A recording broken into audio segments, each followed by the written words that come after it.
क्या हुआ था पेंटेकोस्ट के दिन। जी हां, जिसके चलते कुछ ग्रुप्स ऐसे बन चुके हैं 200-300 सालों में, जो इस घटना के बाद गलत तरीके से वचन को समझ बैठे और गलत तरीके से चर्चेस में डॉक्ट्रिन ला बैठे। मेरा छोटा सा प्रयास आपके बीच इस बातों को बता सकूं कि क्या हुआ था पेंटेकोस्ट के दिन। आइए पढ़ते हैं प्रेरितों की किताब, उसका 2 अध्याय वचन 1 से। अगर आपके पास आपकी बाइबल है तो हम चाहते हैं कि आप अपनी बाइबल निकालें और आप खुद वहां पे उसको जो है आप पढ़ें। ओके, आइए पढ़ते हैं। एक्ट्स चैप्टर 2 वर्स 1 लिखा है कि जब पेंटेकोस्ट का दिन आया तो वे सब एक जगह इकट्ठे थे। वे सब 120 लोग, 120 people, including Peter, John, Jacob, पतरस, याकूब, यूहन्ना। वचन 2, जब ये इकट्ठे थे तो वचन 2 कहता है, अचानक आकाश से बड़ी आंधी की सी सनसनाहट की शब्द हुआ और उससे सारा घर जहां वो बैठे थे गूंज गया। जी हां, दूसरे शब्दों में हिल गया। दूसरे शब्दों में ऐसा बोल सकते हैं कि मानो 120 को लगा ये क्या हो गया। वचन 3 लिखा है कि उन्हें आग की सी जीभें फटती हुई, लिखा है, दिखाई दी। दे सॉ, देखा उन्होंने, दिखाई दी। उनमें से हर एक के ऊपर आ ठहरी। जब पवित्र आत्मा आग के रूप में, और जो शेप था या दृश्य था या जो आकार था वो था जबान, जीभ, जिसको इंग्लिश में कहते हैं टंग, जीभ। और पतरस ने ऐसे अपने ऊपर आकाश में ऐसे देखा कि मेरे ऊपर है। पड़ोस में याकूब, यूहन्ना, बाकी जितने 120 थे, सबके सर के ऊपर जबान, पवित्र आत्मा जबान के रूप में उनके ऊपर आकर उतरा और लिखा है ठहरी रही। वचन 4 लिखा है कि वे सब पवित्र आत्मा से भर गए। सबसे पहला लिखा है वो पवित्र आत्मा से भर गए। दे वर फिल्ड विथ होली स्पिरिट। जिस प्रकार आत्मा ने उन्हें बोलने की सामर्थ्य दी, वे अन्य अन्य भाषा बोलने लगे। बहुत ध्यान से सुनिएगा। बाइबल में हम जब भी कुछ पढ़ते हैं या कोई घटना घटित होती है बाइबल के अंदर, उसके पीछे एक मकसद होता है। मकसद होता है गढ़ों को जीतना, मकसद होता है शहरों को जीतना, मकसद होता है लाल समंदर पार कर कर प्रतिज्ञा के देश में जाना। और जब पवित्र आत्मा यीशु के ऊपर उतरे थे कबूतर की नाई, लाइक अ डव, उसके पीछे भी मकसद था। और अभी 1 से लेकर 4 तक आप जब पढ़ते हैं कि अचानक आकाश से आंधी की सी सनसनाहट हुई, सारा घर गूंज गया। आग की रूप में पवित्र आत्मा जबान के आकार में एक एक के ऊपर आकर रुक गया, 120 के ऊपर आकर रुक गया। और वचन 4 कहता है कि उनको कुछ बोलने की, जो वहां लोग थे उनकी भाषा में बोलने की उनको ताकत दी, एबिलिटी दी, क्षमता दी। अब वो कौन कौन है मैं रखूंगा आगे, लेकिन सबसे पहले इस एक्ट्स चैप्टर 2 के वर्स 4 को, प्रेरितों की किताब 2 अध्याय के वचन 4 को ऐसा बिगाड़ा है कुछ ग्रुप्स ने, आउट ऑफ कॉन्टेक्स्ट को लेकर, या कुछ अधूरे अगुओं ने इसको नहीं समझा और उसको सिखा दिया अनाप शनाप। और चर्चों में कुछ 20 से 40% कुछ ग्रुप्स हैं जो इस वचन को ठीक से ना समझने के कारण एक नया ग्रुप 200-300 सालों से हमारे भारत में भी चल रहा है, अफ्रीका अमेरिका में भी चल रहा है। और मकसद क्या है दोस्तों? उनका मकसद यह है कि कुछ ऐसा बोले जो कहते हैं कि पवित्र आत्मा दे रहा है और जिसको समझने की जरूरत नहीं है, और जिसके चलते आंधी की सी सनसनाहट, सारा घर गूंज गया, खुद नीचे गिरते हैं, मछली की तरह तड़पते हैं, दूसरों पर हाथ रखते हैं, उनको कहते हैं कि तुम भी गिरो, और खुद भी गिर जाते हैं। ऐसी सभी हरकतें इस आयत को लेकर आउट ऑफ कॉन्टेक्स्ट में, संदर्भ के बाहर खुद भी सीख लिए, धोखा खा लिए और पूरी की पूरी कलीसिया को बिगाड़ रहे हैं। अब सबसे पहला प्रश्न उठता है कि पतरस ने बोला क्या? याकूब, यूहन्ना, फिलिप, इन सब ने, 120 ने बोला क्या? मैं चाहता हूं कि वचन 5 आपके लिए पढ़ो। लिखा है, आकाश के नीचे की हर एक जाति में से, आकाश के नीचे वो चाहे कहीं के भी हो, लिखा है आकाश के नीचे, भारत से भी हो सकते हैं, मिडल ईस्ट से हो सकते हैं, अफ्रीका उस वक्त का जो क्षेत्र था वो हो सकते हैं, जितने यूरोप की कंट्रीज है आज वो हो सकते हैं। लिखा है आकाश के नीचे जातियों में से, शब्द पे ध्यान देना, वचन 5 आप भी देख लीजिए। लिखा है भक्त यहूदी, भक्त यहूदी यरूशलेम में रहते थे। वहां पे पेंटेकोस्ट का जो फेस्टिवल होता है यहूदियों का, आज भी ये लोग मनाते हैं। हमें उससे कोई लेना देना नहीं और हमसे उसका कोई मतलब नहीं। हमसे मतलब मसीह की देह से, और यीशु से तो बिल्कुल भी अभी उसका कोई कनेक्शन नहीं है, ठीक है ना। वो इकट्ठे रहते थे, वहां आए थे वो, और उनकी खुद की भाषा में पवित्र आत्मा ने तय किया कि ये एक अच्छा मौका है, पेंटेकोस्ट का दिन है, और यहां से आकाश के नीचे भक्त यहूदी जितने भी रहते हैं 3000 को सेलेक्ट किया उस दिन, कि ये जब जब अपने अपने क्षेत्र में जाएंगे और जिस दिन पेंटेकोस्ट का फेस्टिवल खत्म होगा, ये यीशु के सुसमाचार को लेकर अपने अपने क्षेत्र में जाएंगे। और याद है ना, यीशु ने क्या कहा था कि जब पवित्र आत्मा तुम पर आएगा, यरूशलेम, यहूदिया, समरिया और पृथ्वी के छोर तक तुम गवाह होगे।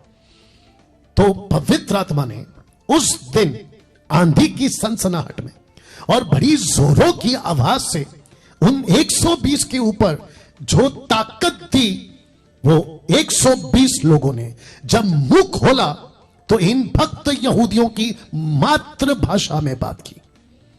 मातृभाषा, मदर टंग, मातृभाषा। कैसे प्रूफ होता है पास्टर डैनियल राज या डैनियल भाई, कैसे प्रूफ होता है? लीजिए अभी रख देता हूं। वचन 6 को पढ़ते हैं आपके लिए, और रिक्वेस्ट करता हूं वचन को बारीकी से पढ़िए, समझ के पढ़िए, और आपको कम से कम बाइबल के और बाइबल के इतिहासों का नॉलेज होना जरूरी है। वचन 6 को पढ़ने जा रहा हूं। लिखा है कि जब वह शब्द हुआ तो भीड़ लग गई। ये जो शब्द है 120 ने नहीं सुना, ये आंधी की सनसनाहट 120 लोगों ने नहीं सुना, घर गूंज गया, मात्र 120 ने नहीं सुना। लिखा है कि ये भक्त यहूदी जो आए थे यरूशलेम पेंटेकोस्ट के फेस्टिवल के दिन, उन सब के कानों में पहुंचा, और वो सब दौड़ते दौड़ते दौड़ते ये कोने से वो कोने से एक जगह इकट्ठा हो गए। यही तो मकसद था पवित्र आत्मा का, यही तो मकसद था यीशु का, कि इनको इकट्ठा किया जाए और पतरस, याकूब, यूहन्ना, फिलिप, नतानियल, ये जितने भी हैं, जब ये मुंह खोलेंगे तो यीशु के वचनों का प्रचार करेंगे उनके खुद की लैंग्वेज में, मातृभाषा में। वचन 6 को कंप्लीट कर देते हैं। क्योंकि हर एक को यह सुनाई देता था कि ये मेरी ही भाषा में बोल रहे हैं। वाह। वचन 6 को मैं फिर पढ़ने जा रहा हूं। लिखा है कि जब वो शब्द हुआ तो भीड़ लग गई और लोग घबरा गए, क्योंकि हर एक को यही सुनाया कि ये मेरी ही भाषा में बोल रहे हैं। अब ये वचन 7 को मैं कंप्लीट करता हूं, फिर आता हूं। और वे सब चकित, अचंभित होकर कहने लगे, देखो ये जो बोल रहे हैं, क्या सब गलीली नहीं है? जो यूरोप से आए थे वो जानते थे कि ये लोग कौन है। अफ्रीका की दृष्टि से अगर हम उस वक्त के क्षेत्र से आए हुए लोगों की बात करें, वो जानते थे कि ये लोग कौन है। एशिया से जो लोग आए थे वो जानते थे 120 कौन है, ये गलीली है, इनकी मातृभाषा, लोकल लैंग्वेज ग्रीक है, यूनानी। ये मेरी भाषा में कैसे बात कर रहा है?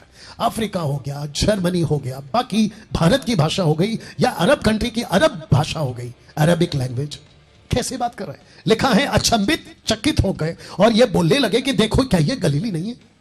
अब जरा सुनिए क्या लिखा है। लिखा है वचन 8 में, लिखा है कि फिर क्यों, लिखा है कि फिर क्यों हम में से हर एक को अपनी अपनी जन्मभूमि की भाषा सुनाई देती है, अपनी अपनी जन्मभूमि की भाषा सुनाई देती है।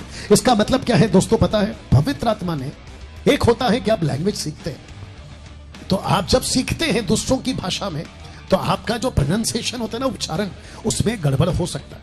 लेकिन जब पवित्र आत्मा ध्यान देता है, सटीक देता है। और पतरस इतना सटीक, एक्यूरेट बात कर रहा था, उनकी जो लैंग्वेज होती है, एक्सेंट्स जो होते हैं ना लैंग्वेजेस में, वो बिल्कुल सटीक बोल रहा था, और कहीं से भी नहीं लग रहा था कि पतरस अनपढ़ जो है, यूहन्ना अनपढ़ जो है, वो सीख कर बोल रहा है। इतना सटीक बोल रहा था, इसलिए तो लिखा है कि चकित और अचंभित हो गए। ये क्यों हुआ? जिसके चलते, मैंने क्या कहा आपसे, टॉपिक क्या है? क्या हुआ था पेंटेकोस्ट के दिन? ये हुआ था पेंटेकोस्ट के दिन। पेंटेकोस्ट के दिन 120 ने पृथ्वी के कोने कोने से आए हुए भक्त यहूदियों को यीशु का सुसमाचार सुनाया था। जी हां, सुसमाचार सुनाया था। वचन 9 आपके लिए पढ़ रहा हूं। लिखा है, हम जो पार्थी, मेदी, एलामी, मेसोपोटामिया, यहूदिया, कप्पादोकिया, पुन्तुस, आसिया, फ्रुगिया, पंफूलिया, मिस्र, लीबिया देश जो कुरैन के आसपास है, इन सब देशों के रहने वाले और रोमी प्रवासी, और आगे कहता है अर्थात क्या यहूदी मत धारण करने वाले, क्रेती, अरबी भी हैं, परंतु अपनी अपनी भाषा में उनसे परमेश्वर के बड़े बड़े कामों की चर्चा सुनते हैं। परमेश्वर के बड़े बड़े कामों की चर्चा मूसा के समय से लेकर जॉन द बैप्टिस्ट के समय तक, जॉन द बैप्टिस्ट से लेकर यीशु ने जो काम किए वहां तक इनसे चर्चा की। लिखा है बड़े बड़े कामों की चर्चा सुनते थे। तो पवित्र आत्मा ने यह सब क्यों सुनवाया?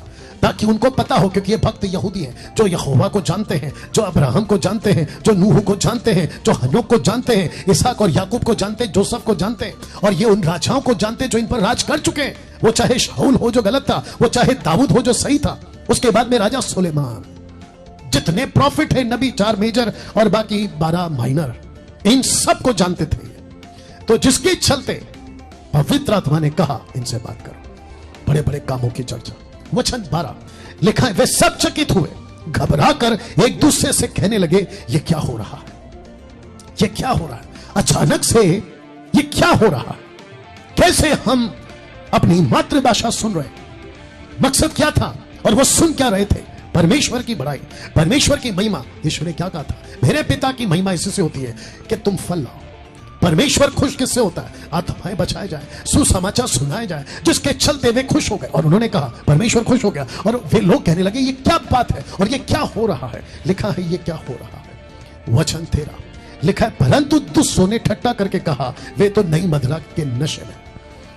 लिखा है मदिरा के नशे में नहीं, नई मदिरा, जिसको इंग्लिश में लिखा है न्यू वाइन।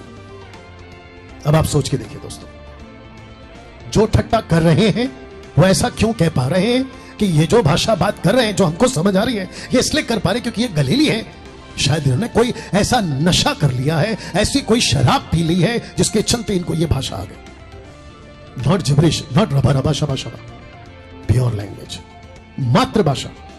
और जितने भी देश के नाम यहां पे लिखे ना, उनकी बात हो रही है। तो मेरा प्रश्न है उन सभी लोगों से, मैं पूछना चाहता हूं उन सभी लोगों से जो इस वक्त इस वीडियो को देख रहे हैं, मैं पूछना चाहता हूं आपसे, आपने फिर ये रबा रबा शबा शबा कहां से लेकर आए? ये नीचे गिरना और पवित्र आत्मा आग की तरह आएगा। आप जितने भी अभी देख रहे हैं, वो चाहे बड़ा पास्टर हो या बहुत बड़ा बाइबल टीचर हो, मैं उनको भी पूछूंगा, क्या यही इंसिडेंट्स जो पेंटिकोस्ट के दिन हुआ, क्या पूरे बाइबल के अंदर कहीं रिपीट हुआ? वो चाहे पौलुस के टाइम का वो 12 लोग हो, प्रेरितों का 19 अध्याय, या फिर पतरस के टाइम पे प्रेरितों के 10वें अध्याय में, या फिर बाकी कहीं पे भी फिलिप के टाइम पे, क्या ये इंसिडेंट्स वापस रिपीट हुआ है? नो, ये एक ही बार हुआ था, ये एक ही बार हुआ था, ये एक ही बार हुआ था। तो दोस्तों, कुछ ग्रुप्स आजकल खड़े हो गए जो इन वचनों का सहारा लेते हैं और आपको बरगलाते हैं, आपको कंफ्यूजन में डालते हैं, और आप फिर कहते हैं कि प्रभु अगर 120 को मिला था तो मुझे क्यों नहीं मिल रहा है? यह आपका फिर प्रश्न उठना शुरू हो जाता है। तो मैं आप सभी को बता दूं, ऐसा कुछ नहीं होगा और न ही कुछ ऐसा होता है। ये एक बार का इवेंट था, पतरस के टाइम पे, 120 के टाइम पर, उसके बाद फिनिश।